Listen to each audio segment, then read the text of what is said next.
Guys, tignan nyo ang yate. Napakaganda. May sarili ng speedboat. May sariling jet ski.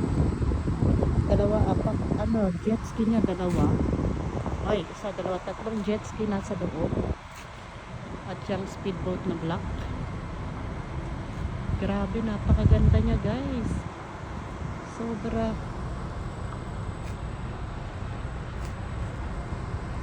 Ang ganda niya oh.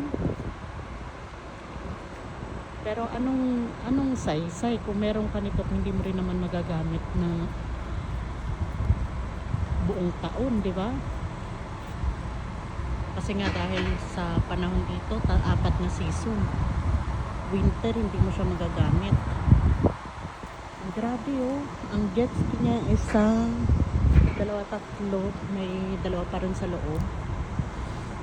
Tapos speedboat. At yun pa. Tignan nyo. Isa, dalawa, tatlo. Ang speedboat. Grabe. Ang yaman na may-ari siguro nito.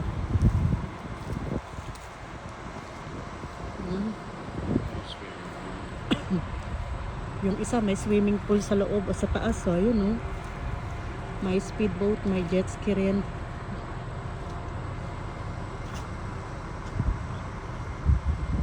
Grabe. Sobrang yaman ang may-ari. Ayan. Pero ito lang masasabi ko guys. Aanuhin mo ang napakaraming pera kung hindi ka naman masaya. Diba? Mas gugustuhin ko pa na nagbabanat ako ng buto. Ayan. Sobra.